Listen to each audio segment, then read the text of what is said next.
местата. Казвам се Николай Молов и съм треньор по плуване в Национален спортен клуб Олимп.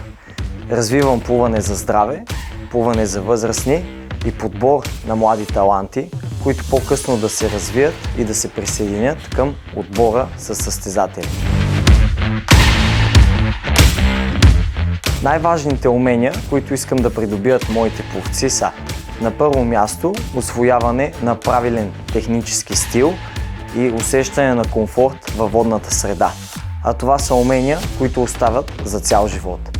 Вследствие на този процес се изграждат и волеви качества, като дисциплина, постоянство, трудолюбие, а вярвам, че те ще бъдат полезни в живота им от тук нататък. Качествата, които искам да притежават моите пловци са: на първо място дисциплина, която е най-прекия път към успеха и основен виновник за всички велики човешки постижения. Постоянство, защото в живота много често нещата не се получават от първия път, а е необходимо малко повече време и усилия за дадена цел.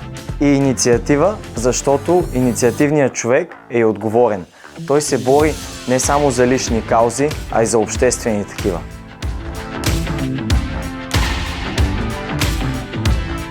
Целите, които си поставяме във всички възрасти, са именно тези, за които говорихме до момента. Усвояване на правилен технически стил, изграждане на волеви качества и подобряване на здравословното състояние от трениращия. Извън басейна, освен добри пловци, искам да възпитам и добри хора.